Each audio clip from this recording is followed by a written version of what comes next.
we are back for the first time in over 6 months for the Myrtle Beach Golf Report. Kyle Oland here, joined by David Williams.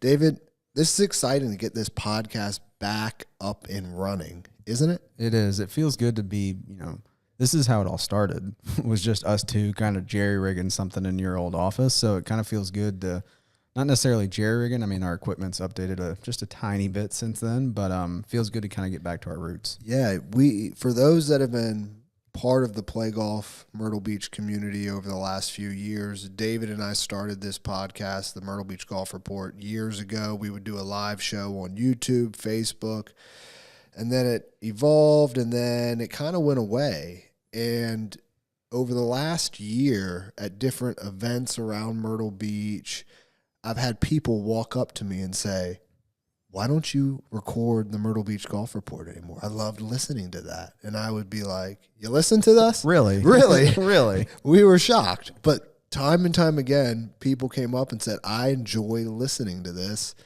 So I came into work this week and I said, "David, we're going to get this thing going again and we're going to make it awesome." And I know what for those of you all who have followed kind of since the beginning, it was me, Ben, and Dylan for a little bit. They are no longer with us. We have fired them. No, they're still with us. They're all in kind of new roles right now, so their lives are pretty hectic. They'll be on from time to time, but for now, we're going back to our roots. Just Kyle and myself shooting the. I can't really cuss on here, but you get what I'm saying. Yeah, and I think the goal will be to, David, film and record every 2 weeks. I think that'll be the cadence we'll go for.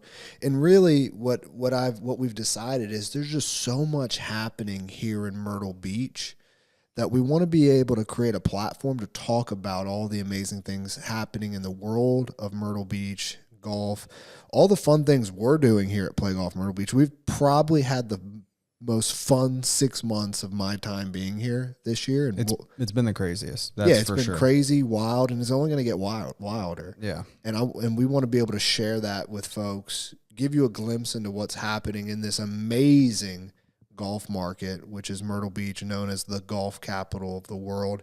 Tell some stories, get to know you, get to know us, and just have a fun time with it. We might have a few special guests from here and there. Don't want to say that we are going to have a bunch of special guests. Don't want to give specific names out just in case we aren't able to follow through on that. But oh, come on, David. You're going to call up Wesley Bryan and say, "Hey, Wes, I want you to come on." And he's going to hang up on me. And he'll probably hang up on you. Yeah, 100%. He's going to be like, "Who?" And I'm going to be like, "Yeah, that's fair. That's complete." I'm called Dustin.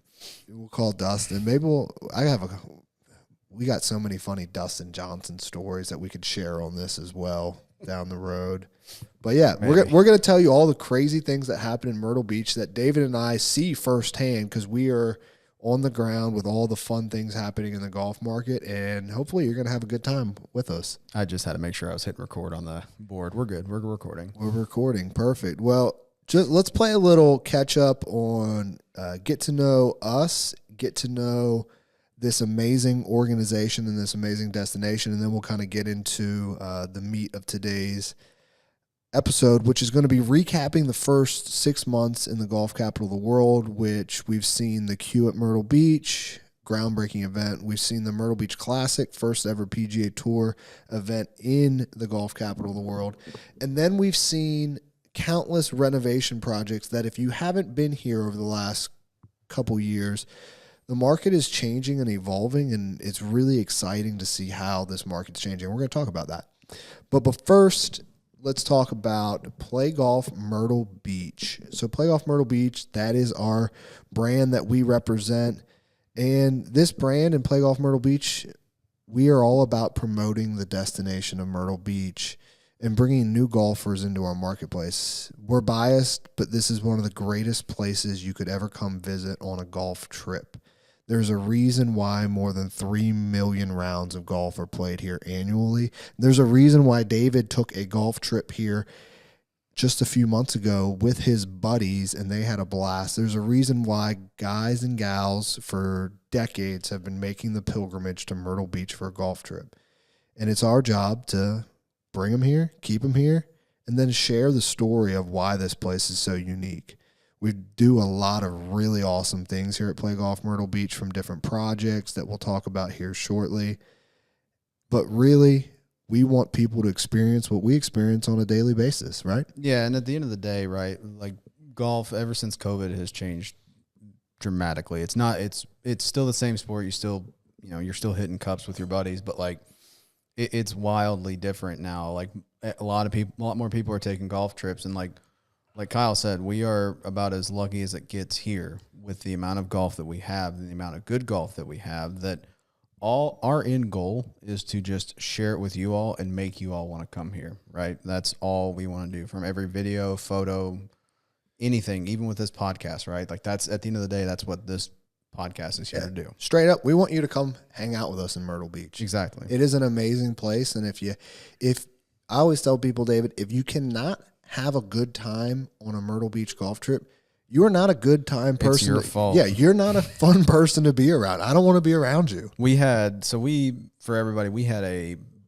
8 buddies and I, we've done it all, right? We've done Pinehurst, we've done Mid Pines, we've done Orlando, we've done the Robert Trent Jones Golf Trail, and we had a beach house on Pawleys for the 4 days, I guess, is how long we were here and how long we did it. But the amount of just like, obviously, like the golf was great. We had fun on the golf course, but like when we got home, like we spent the afternoons and early evenings like playing beach games, right? Like we set up a 3-hole chipping course that we all put $20 on and played. Like we had the beach to ourselves, and like it's not just all. I say all that to say it's not just the golf. It's the off the course stuff too. Like that's what makes this area so special.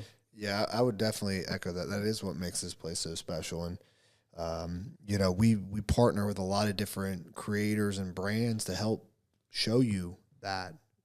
You mentioned the beach house. We're bringing in the guys from Golf Courses You Need to Play, the Instagram channel. Mm-hmm. And they're coming down this fall, and they've got a beachfront condo right down there in Litchfield. They're going to kind of have a similar experience to what you and your buddies had. So I know they're excited about that.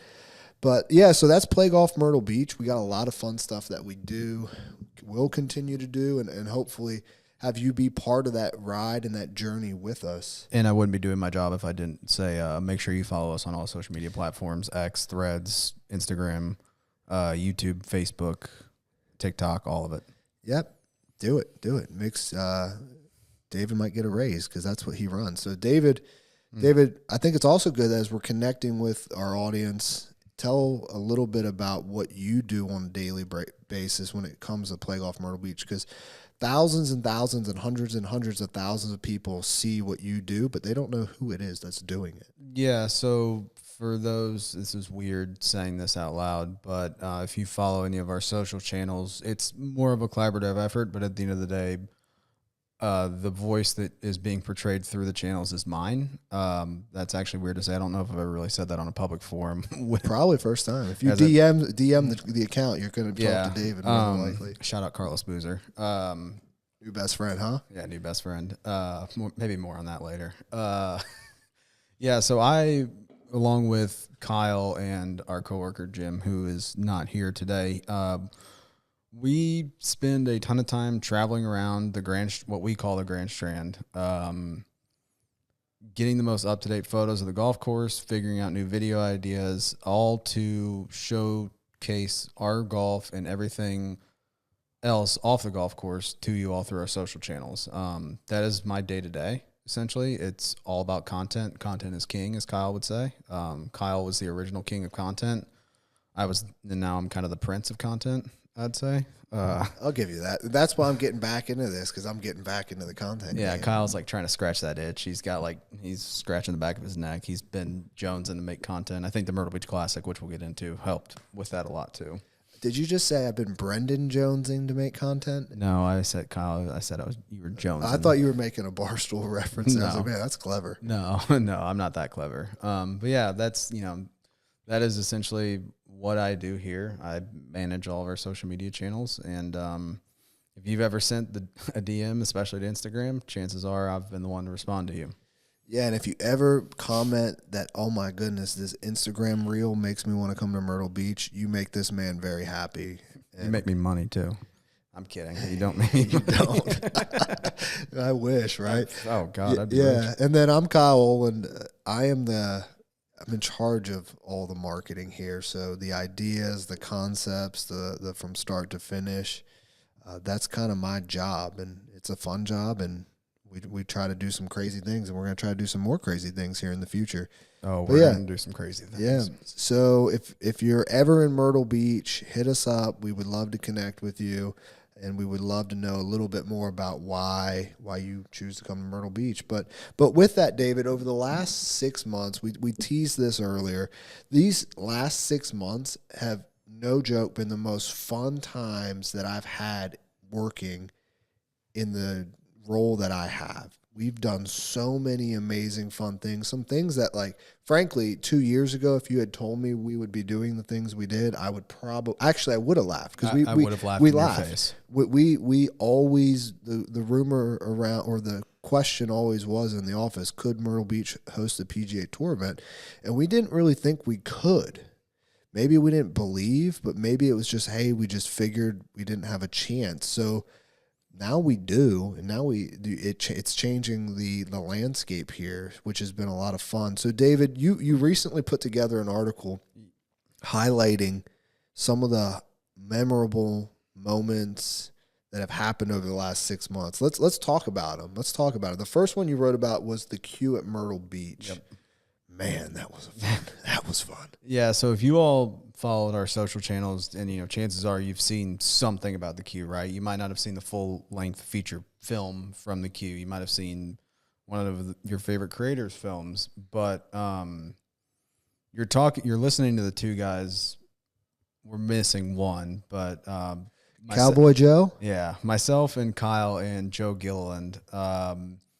Really, it was Kyle and Joe's idea, brainchild, I think. Correct me if I'm wrong, at first. And then I was brought in to kind of help with ops and everything else. Kyle, I want you to kind of give the listeners a backstory as to, like, how in the world the queue got even, like, thought of, and then most importantly, greenlit by the PGA Tour. Yeah, shoot. So it all starts with one, which we'll talk about the Myrtle Beach Classic here in a minute, but the only reason the queue happened, David, is because of the Myrtle Beach Classic.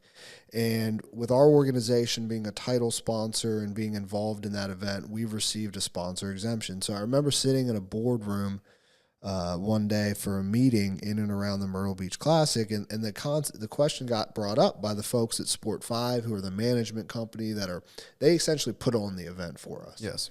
They say, hey, you guys got a sponsor exemption. You guys got to start thinking about what you want to do with this. This was probably December of last year.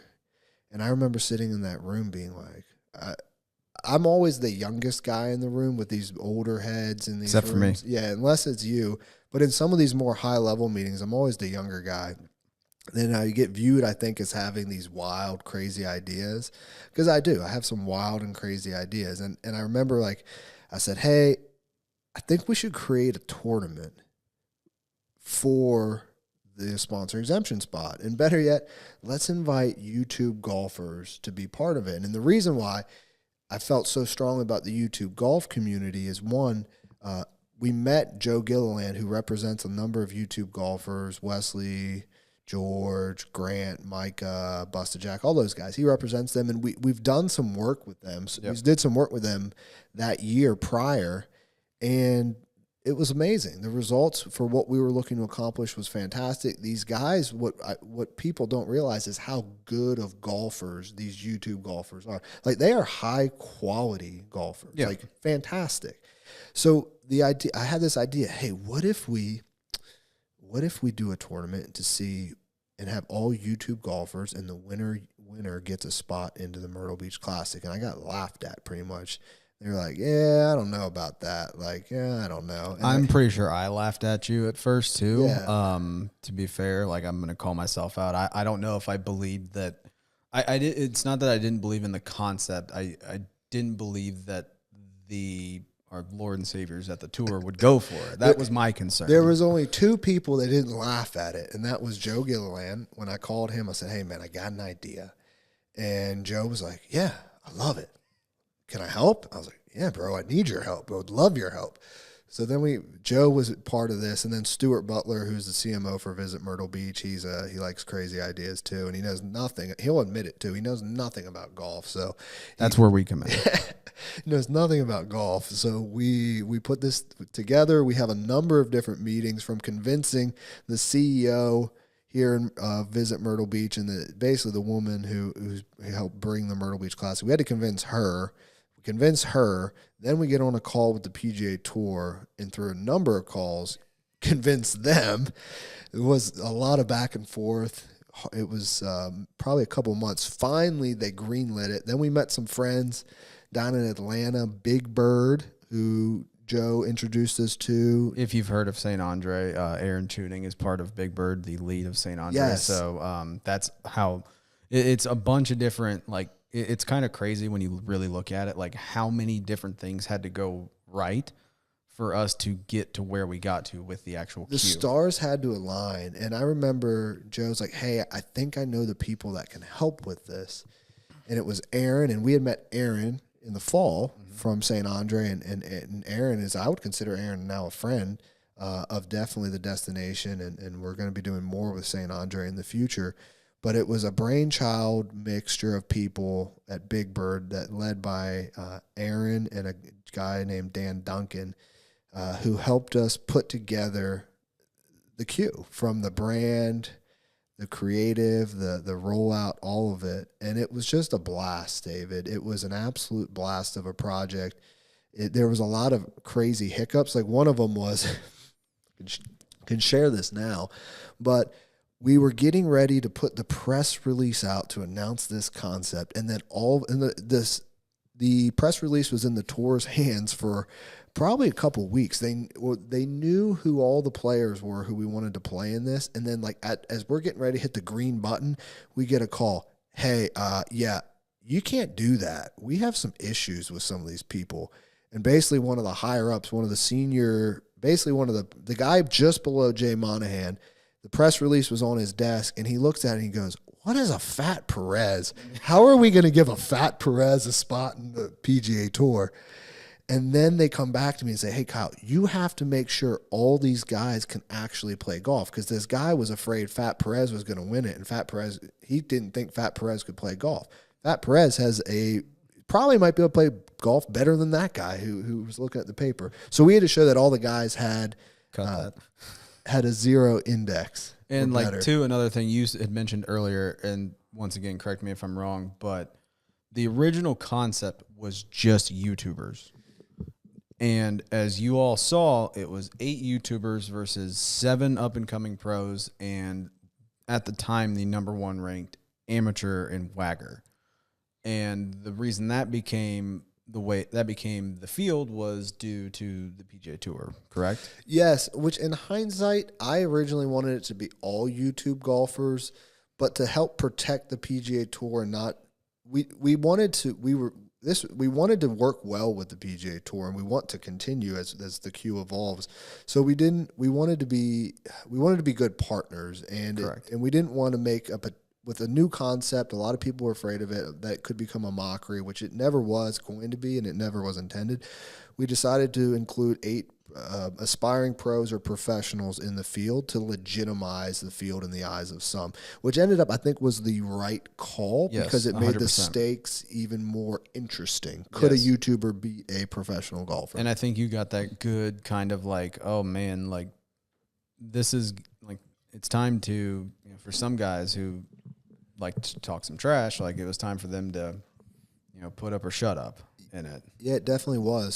So the event happened, and David, you had a unique perspective, because David was the guy on the ground. Like, David was the guy that hit the green button on the YouTube video, was up at all hours of the night while this video was loading, which the video has over 970,000. I looked at it last night, just curious, views and counting. I think it'll probably get to 1 million by the end of the year. Go ahead, and if you haven't, go ahead and smash that like button. Maybe watch it a few times. Maybe put it on at like your local watering hole. Maybe I'll put it on every TV for us. That'd be really cool. Every night I watch it 10 times. That's not true. But David, so tell me a little bit about, from your experience, because you wrote about this, why it was unique. But from being on the grounds that day, roaming TPC Myrtle Beach during the queue, to hitting that green button and watching the rocket ship blast off, what was it like from your perspective? Yeah, so my perspective is very probably different than a lot of people's, right? Because the entire, the 3 days leading up to the actual playing of the queue, I was helping run DJ World Junior at TPC. So I was kind of on fumes coming into the queue. And we had kind of known that the queue maybe was a ticking time bomb. And I think, when we when I threw out a few posts that day, I really got the full scope of how big of an actual ticking time bomb it really was. Like, people were really going to care about this. And while that was awesome, because it's like, holy cow, like, we did something right. We did something that people care about. Which is ultimately our goal. Yeah. And that was awesome. However, it gave me a bunch of anxiety because it's like, okay, we have to play our cards dang near perfectly, or else this could just come back and just hit us in the face. So over the next, 2 months from the filming and playing of the queue, Kyle and I were on weekly meetings with everybody from the production team, just going through cuts, finding out when we're going to get, the first actual cut, getting teasers. It was a whole, it's pretty boring just sitting here talking about it. But eventually, D-Day, as Kyle called it, I probably shouldn't have said that, came around. That'll probably be cut. It's all good. It's all good. The time to launch the video came around, and Kyle was actually on family vacation. Kyle has this really nice knack of whenever something big goes on within the company, Kyle just schedules a family vacation. I'm kidding, of course, because I actually had a golf trip literally the next day, the golf trip we referenced earlier. So I was logging out of every account very fast. So, Kyle and I are in constant communications. We're working back and forth, like, when are we going to get the final product, yada, yada, yada. We're like, all right, we're going to do a premiere on, what was that, Tuesday? Tuesday, April 23rd. At 1 o'clock Eastern, I believe, was it? Could have been. I was at Animal Kingdom. I was here. So, it was such, obviously, if you all saw it, it was almost a 3-hour video. And so that takes time. It takes time to upload. It takes time to download. It takes time to upload. So the entire upload process took me virtually all night. I was, I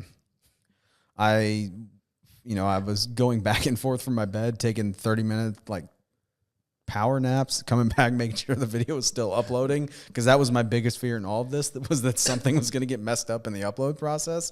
And then when it premiered the next day, we were going to be absolutely hosed. Don't forget as well, at about 10 o'clock that night, we realized the sound was off on a portion of it. So it was... And the sound was off for what, like 20 minutes or so? Yeah, so the team had to fix that. And they fixed it, luckily. But that also, played into the late upload. So anyway, I think I was up till 5 o'clock in the morning or something, uploading that video to YouTube, making sure everything was, all the checks were complete and everything like that.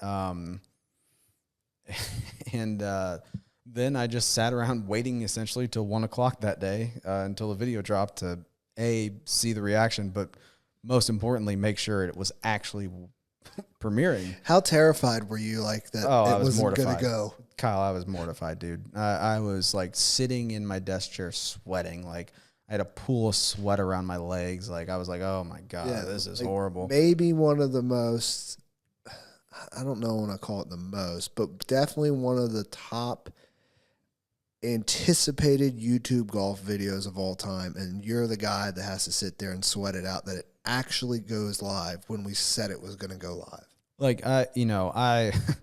And then it went live, and it was, I said we got the full scope of it from the post that we put out the day of the filming. No, we got the full scope of it during the recording. That's when we really understood that, oh my God, this is unbelievable. And it was. And, I think, we've talked about the production, pre-production, and uploading, everything like that. We haven't mentioned the winner. Shout out Matt Atkins, as always, a long time, pro golf grinder.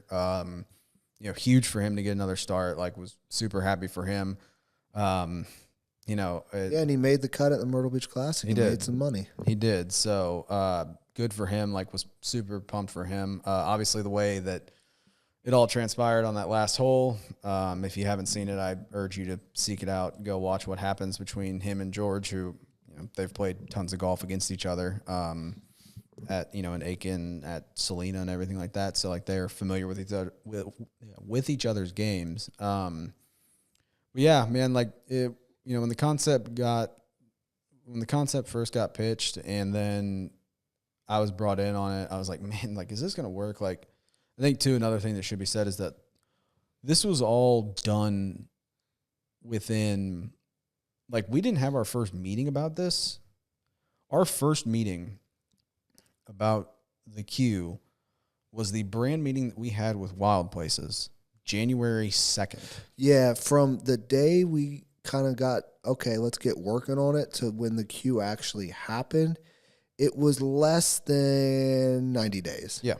Might even be less than 80 days. And like, it goes without saying, but shout out, Wild Places, Big Bird, Joe, Oust, 963, like everybody that had a hand in this, like TPC, of course. TPC, yeah. Like, couldn't have done it without, we had to have so many people like involved in this, that there were so many things that could have gone wrong that didn't go wrong, and that's a credit to everybody that we had involved with and this. The players. Yes. The 16 players, like, specifically, like, first off, for the 8 YouTube guys for like believing, like, we worked with a few of them, probably half, but they didn't know us from Adam, and to have faith that we could put on something that they could be proud to be part of, I think that takes a lot of faith. And for putting themselves out there, I think that's a big thing too. Like, if you don't live in these guys' shoes, you don't understand the amount of, like, yeah, they live really awesome lives that we'd probably all love to switch places with for a day, but they also have the public heat. And put yourself out there, I have a lot of respect for. And those 8 guys, for being part of it, really appreciative. And then the 8 aspiring pros, the 8 pros, having them part of it and having them just do their thing out there. And for all 16 guys to keep it a secret, I think that was the other thing. We weren't sure if they would keep it a secret. Dude, I thought there was zero chance that by the time the video came out, that the winner was not going to be out. And somehow it was not. Yeah. I'm sure it was out in smaller circles, but to the overall public, it wasn't. Shout out to the dude that went on an absolute Twitter rant about Dan Rappaport shooting 86. That kind of fueled the fire a little bit more. Dude. And shout out to Dan Rappaport for not shooting 86 and holding his own. And dude, Dan wanted to win that thing. Like, seriously, he went out there for his practice round and grinded by himself and probably took every shot around every different angle and every green. Like, that guy, he was zoned in, and actually at one point he was the solo leader, I think, through 5 holes. And he was 1 under. And I remember being like, Dan Rappaport might win this, but obviously his golf is a long thing, but he played his butt off. Shout out Tyler Watts too. Yeah, 16 years old. That kid's going to be around forever. Did we start the 16-year-old golfer trend, or was that before Tyler Watts? Because I feel like Watts and then Blades Brown and then all these other kids. Dude, I think that's just like the game of golf now, right? Yeah, like, I think all these kids coming from like high level junior and college, like, they're just groomed to just play professional golf. Yeah, they're good. They're really good.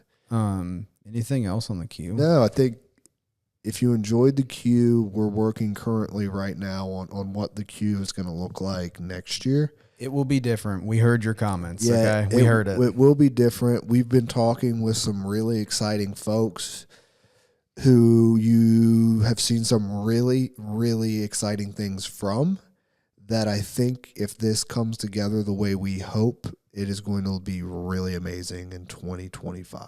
Yeah. Just put it out there. Yep. So more to come on that. Mark your calendar. Yeah, and then from there, David, in your article about some of all these memorable things that have happened in Myrtle Beach over the first 6 months, you wrote about the Myrtle Beach Classic, the inaugural PGA Tour event in the golf capital of the world. David, I said earlier that we would take polls in the office. It was just for fun. We'd always talk back about, hey, could Myrtle Beach host a PGA Tour event? And if so, what course could do it? It was always between, you always said it was between like the Dunes Club and TPC Myrtle Beach, maybe one other? Those were the two that I had narrowed it down to for the longest time, just because of our experience with the NCAA regionals back in 19. Yeah. And just understanding what it takes to run. We were trying to get the national championships here, and just to listen to like what Golf Channel had had to have for the NCAAs. It was like, whoa, like we're talking about different games here. Yeah. I think one of the other interesting things, I'll start asking you some questions, David, but one of the interesting things I think viewers or listeners should know about the Myrtle Beach Classic is that this started probably about a year prior with some really awesome folks Karen Reardon, the CEO of Visit Myrtle Beach, she had an idea. She wanted to bring a PGA Tour event to Myrtle Beach. Again, I think ignorance is bliss, right? We talk about how we didn't think it could happen as the golf guys, and you had a lady who, Karen probably will tell you the same thing. She doesn't know much about golf, but she wanted one here. Oh, yeah. So Tracy Connor, shout out Tracy, godfather of Myrtle Beach Golf. He got to work and ended up coming. I remember during one of the meetings, some folks wanted to bring in a senior tour event, and I remember being like, no, that's not a good idea. Can't say no to that. Yeah, more. Thankfully they listened, and then the Myrtle Beach Classic came. So, David, how many steps did you walk during the Myrtle Beach Classic? Because you had we had inside the ropes access. We ran the media team for the Myrtle Beach Classic. So anything that you saw, our team was running, gunning, and we were putting out. It was a blast. But you were boots on the ground. What was that like? How many steps did you have? So I don't know steps for certain. All I know is that Monday we weren't really on site. I was at the Monday qualifier at TBC, Myrtle Beach Classic week, and then you and I took a little trip up to Darlington, South Carolina to do some crossover content between NASCAR and the event. Don't know the exact number of steps, but I walked 48.5 miles from Tuesday to Sunday.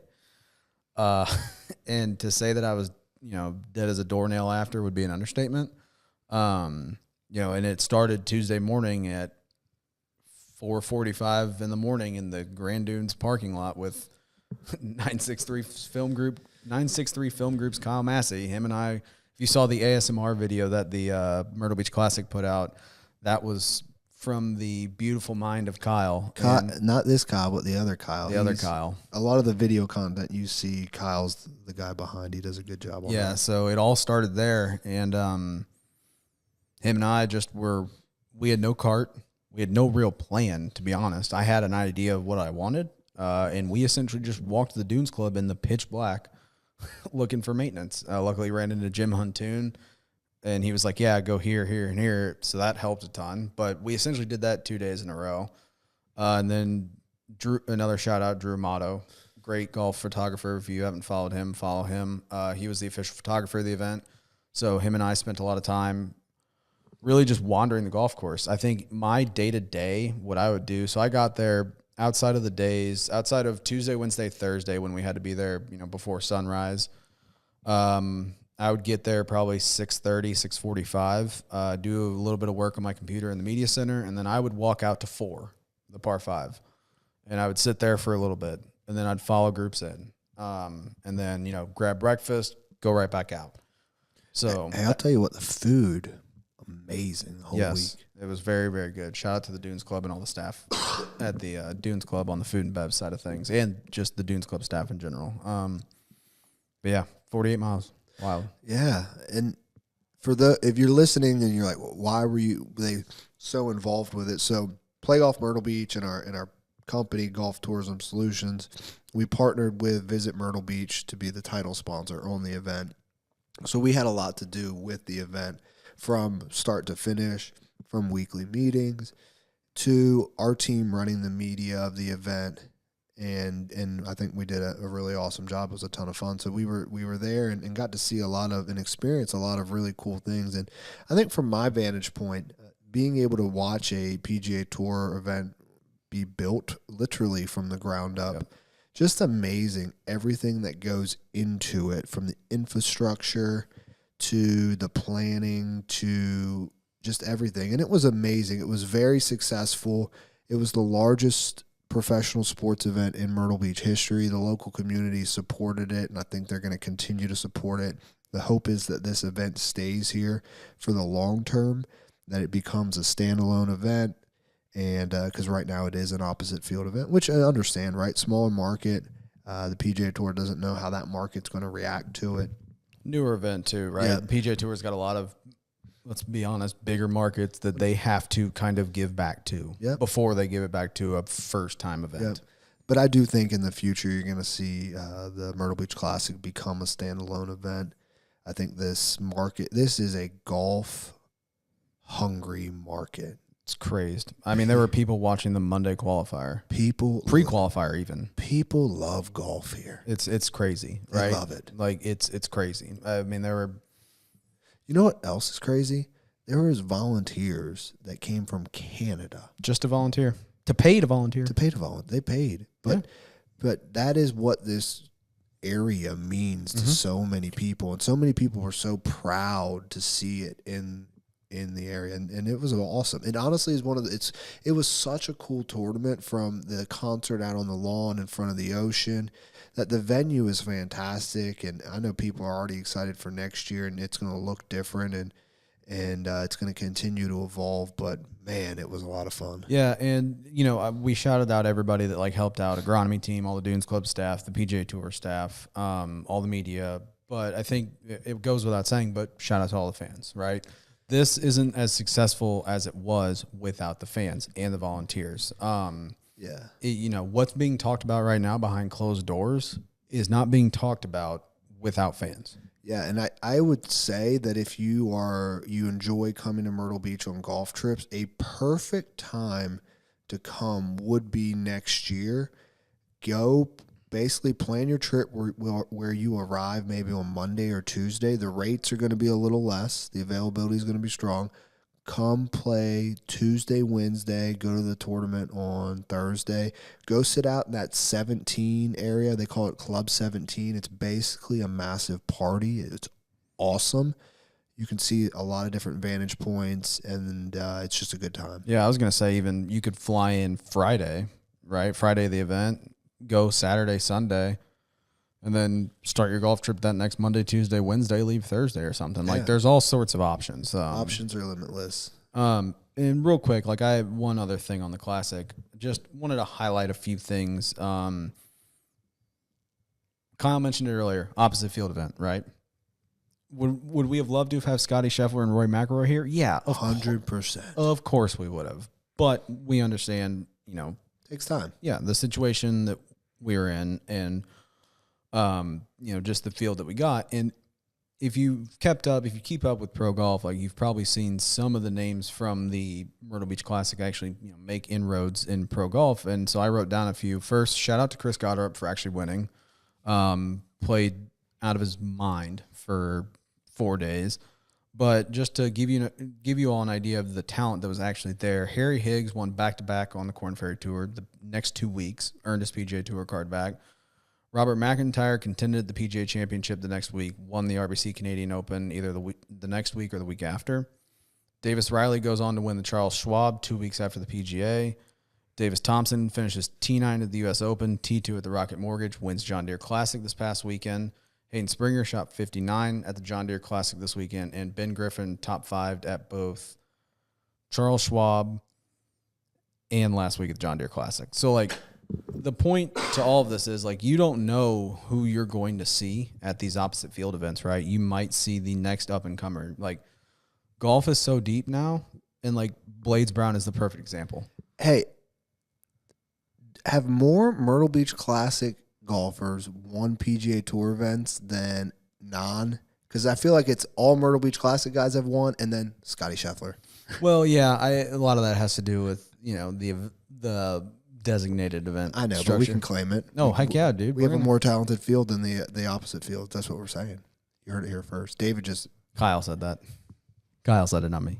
I'm letting Kyle. I mean, you're probably right? If you break it down, if you go sorted on PGA Tour by world ranking. Anyway, all that to say, you never know who you're going to see at these events, right? So, if you're on the fence about coming to an opposite field event because the big names aren't there, shame on you. because like you're never going to get up close and personal. I mean, we went to Pinehurst for the U.S. Open.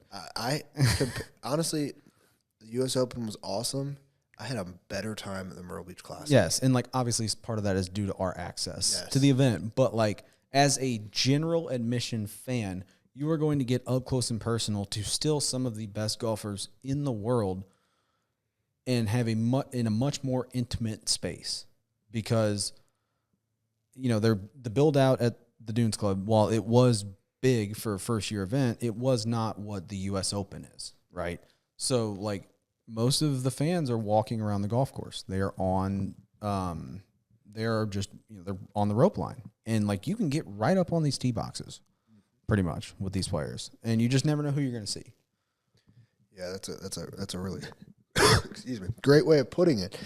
And it was a ton of fun. And next year, the Sport 5 team just released the dates for next year's event. And it's going to be, May 8th through the 11th? Yep, 8th through the 11th, roughly same time. Yep, roughly same time. So tickets will go on sale for that this winter. Be sure to check it out. And David, the last thing that you wrote about in your article, and it's probably one of the most important things currently happening in the Myrtle Beach golf market, and if you're listening, probably something just to take note of, is all of the renovation and projects that our courses are currently doing.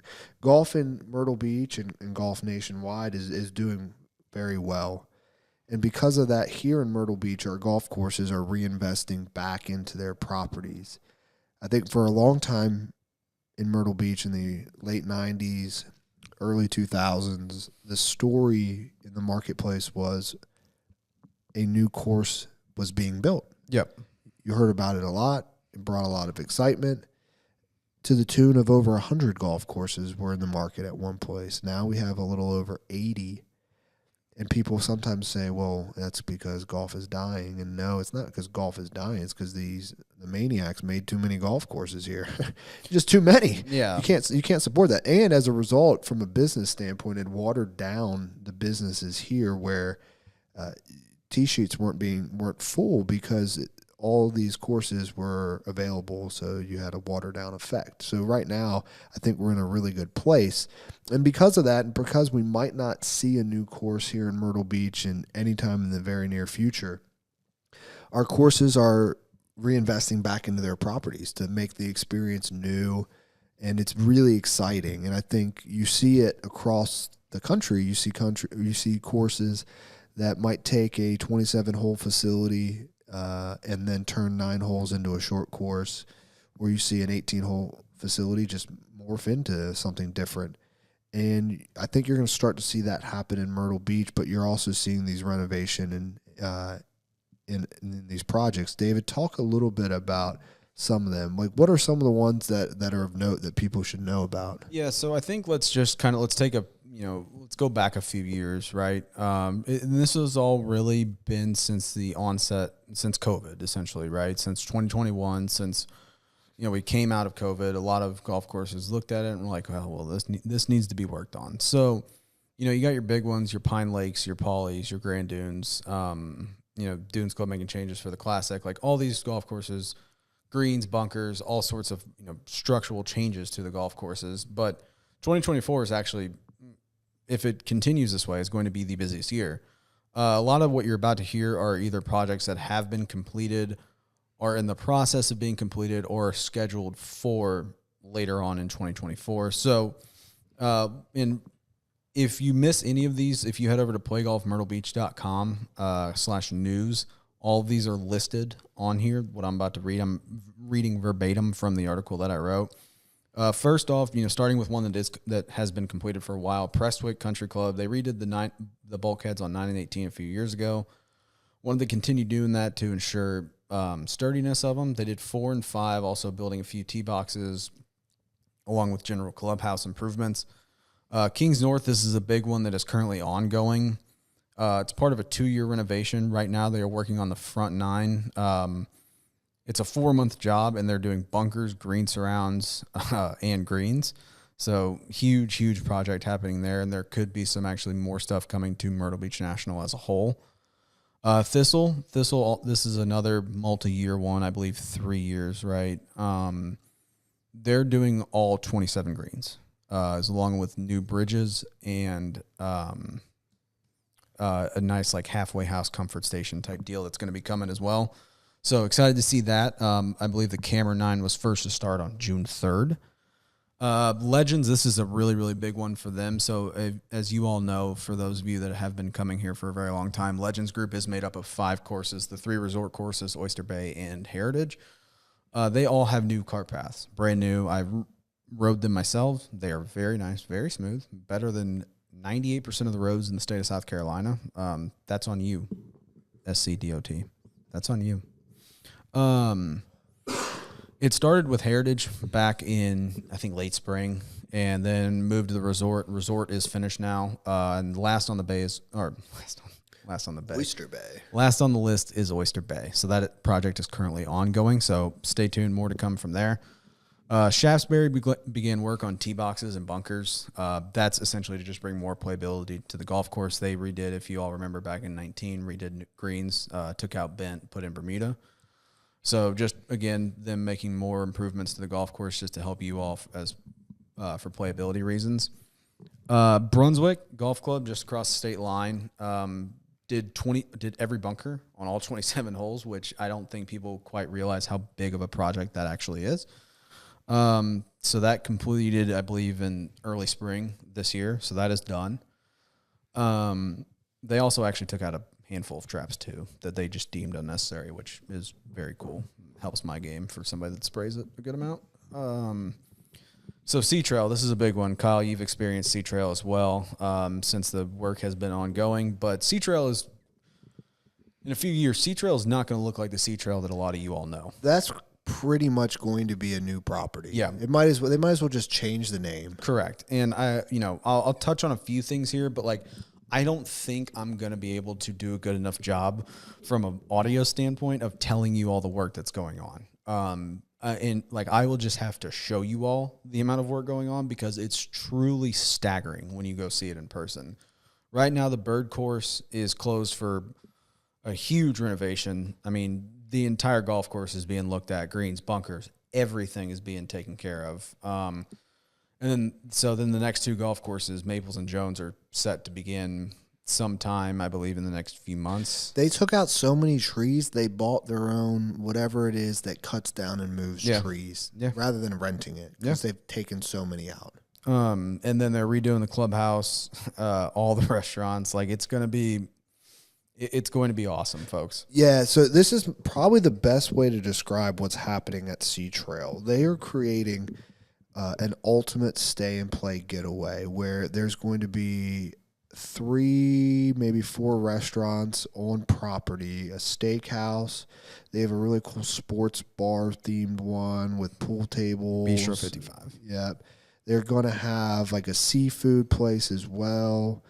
They've got an amazing new clubhouse that they're renovating and really modernizing it. They're creating like outdoor areas. There's an outdoor bar that overlooks the back patio. There's going to be a hotel there on property eventually. Like, if you and your buddies are going to like want to go to a place where you never have to leave, that is going to be the place. You know what else is great? It's just over the border in North Carolina, so you can bet on sports. Yeah, I knew that was coming. Coming. So we'll continue to provide you updates on Sea Trail, but that's a really exciting one that we'll show you. And as the renovation continues, we'll give you updates. And when that product is finally finished, we'll definitely update everybody on that. So 2 more on this list here. Pine Hills completed their bunker renovation, all new bunkers. I was actually just out there this week shooting some drone footage for an up-and-coming Bryan Brothers video. If you all don't know, we do have a partnership with the Bryan Brothers, so that content is coming. That is in the hopper. Massey said draft 1 is going to be... I saw that, 15th. Next week, so that should come out in the next couple weeks. Do y'all want to see it? Probably not. It's too good to show anybody. We're just going to keep it in-house. And then the last one I had on my list was River's Edge. River's Edge has been making all sorts of improvements ever since they sold to new ownership. clubhouse work. They're getting ready to redo all the bulkheading on the on Arnie's Revenge. Like, it's really an exciting time. And there's other ones that I'm sure I've missed. I believe International's doing a lot of work as well. Tidewater's getting ready to have a lot of work done coming up. Yeah, and these will be things that we'll continue to update you, during these podcasts on things that are happening. But, it's really exciting. Some other things that have happened within the market, maybe off the golf course, Pop Stroke came into the market this year, and that's a really fun place to go if you're staying like in central Myrtle Beach. There's a ton of new restaurants. Maybe we'll do a podcast episode on that, some of our favorite places to eat and drink. But it is really exciting to be in the golf capital of the world. And again, it's why at the top of this show we said, we just want to tell people how amazing it is here and why you need to consider Myrtle Beach for your golf trip, because you're going to have so much fun. Yep. That's really, I have one more segment. Do you want to try that real quick? Let's do it. So, I'll let you lead off. Yeah. So this segment, shout out No Laying Up, friends of the program, bringing that back. They're not. We've never done anything with them. We'd like to. So if you know someone from No Laying Up, tell them to hit us up. They've never done. We've never done anything with them. Well, they did their Caledonia True Blue video here. Yeah, but we had nothing to do with that. I know. So want to do a segment called Hat Tip of the Week. Can be anything. Can be golf related. Can be not golf related. My one that I'm gonna give. It's somebody that you and I have actually seen a lot, whether we realize it or not. Hat tip to Luke Clanton. First amateur since 1958 to have back-to-back top tens on the PGA Tour. That is truly, truly insane when you really think about it. He played in DJ World Junior 2-3 years, I believe. His cohort who he went up against in one of the DJ World Juniors, Nick Dunlap, won as an amateur for the first time since 1986 on the PGA Tour earlier this year. So it just goes back to what we were saying earlier about the game and how good these people truly are. But shout out Luke Clanton. He's getting another start this week in Kentucky. He's somehow the betting favorite. That's insane. He's an amateur. Hope he wins. That would be awesome. But yes, hat tip to Luke Clanton. That's awesome. Keep it going. So he still hasn't made a dime. No, hadn't made $1. How does he become a professional? He has to win, right? No, he can just say I turned pro. I turned pro. But then he has to go through all these. Yeah, they know. Okay, let me rephrase that. How does the man earn his PGA Tour card? Dude, I don't think we have enough time to get into that. It is the most confusing thing ever. Anyway, for another episode. Yeah, I don't think I'm the I think Wesley Bryan is the person to ask for that. Yeah, maybe we'll call Wesley up and ask him. That would be a funny conversation. He would absolutely hang up on us. Yeah, I like that hat tip, Luke Clanton. Yeah. My hat tip, I just found out about this, so I'm really pulling. I'm going to go to St. Andre. We talked about him earlier, but they just created an amazingly smart video, basically recreating a famous trick shot done by Mac Butcher. And I just thought it was really clever. I think what Aaron and St. Andre are doing and just how clever and relevant they make their content, shout out to them. That's a hat tip from me. Yeah, shout out St. Andre. Keep it up. You amuse me every day. Yeah, they are wildly entertaining. If you all haven't followed them, what in the world are you doing? Follow them. They're awesome. We've gotten to work with them before, and I don't want this to turn into just like an automatic glazing of Aaron, but Aaron is like truly one of the smartest people I think I've ever met. So yeah, shout out Aaron. Shout out Aaron. Yeah, so that's my hat tip. It goes to you, St. Andre.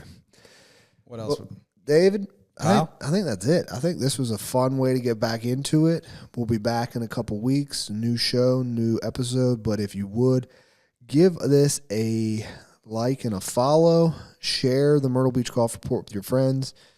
Tell us what you want us to talk about. We'd love to talk about what you want to talk about. You can hit us up on our Instagram handles at @PlayGolfMyrtleBeach. You can find us on all of the relevant handles. Yeah, maybe submit some questions. If you all have any questions for us, that could be a recurring segment. This is a completely new look. And if you all have any questions and we have enough of them, we could turn that into a segment of just listener questions. So feel free, like Kyle said, make sure you follow us on social, share this with your friends, see a friend, tell a friend. Yeah. Only one thing left to do. Oh, we still doing that? Still doing Man, it. if you've been following us from the beginning, what you're about to see is truly, truly a throwback. They might only hear it. Well, we could upload the full. But there's podcast. only one thing left to do. See ya.